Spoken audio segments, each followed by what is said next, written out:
কুরবানির মাঝে যদি কোনো বান্দা তিনটা ভুল করে তার কোরবানিটা কবুল হয় না। তিনটা কমন মিস্টেক যেটা আমরা করি, but we don't have any kind of realization about it. আমরা অনুধাবন করি না, তাই ভুল করার পরেও আমরা বুঝতে পারি না, টের পাই না। সেই তিনটা ভুল আমরা জানবো এবং আমাদের বেস্ট লেভেল থেকে আমরা ট্রাই করবো যেন আমাদের এই মিস্টেকগুলো না হয়। বলেন ইনশাআল্লাহ।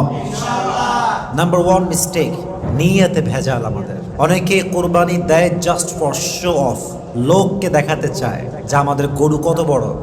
হ্যাঁ, সেলফি তুলে ফেসবুকে পোস্ট করে, ডেতে শেয়ার করে, গরুকে নিয়ে টিকটক করে, just like a part of fun, মজা ভাবে। নিয়তের ভেতরে ইখলাস নাই।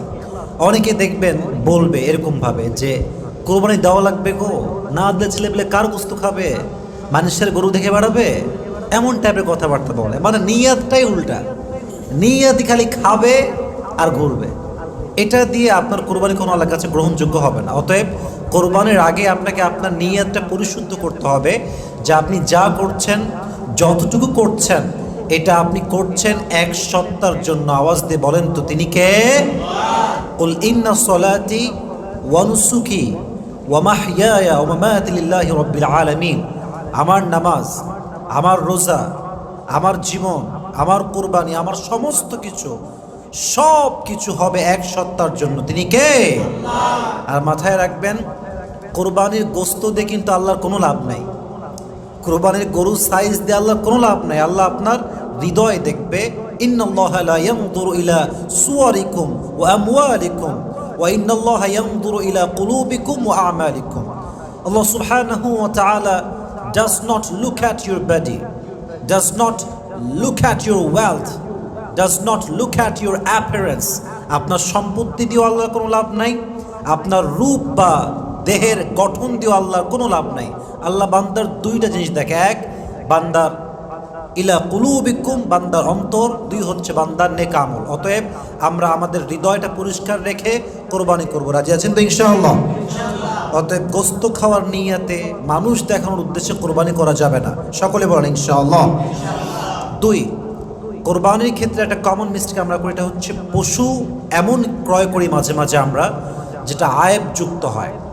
আয়েবযুক্ত মানে কি? গরুর কোনো একটা ফল্ট থাকে, পশুর কোনো একটা ফল্ট থাকে। ফর এক্সাম্পল, পশু এতটাই ল্যাংড়া যে হাঁটতে পারে না, খোড়া।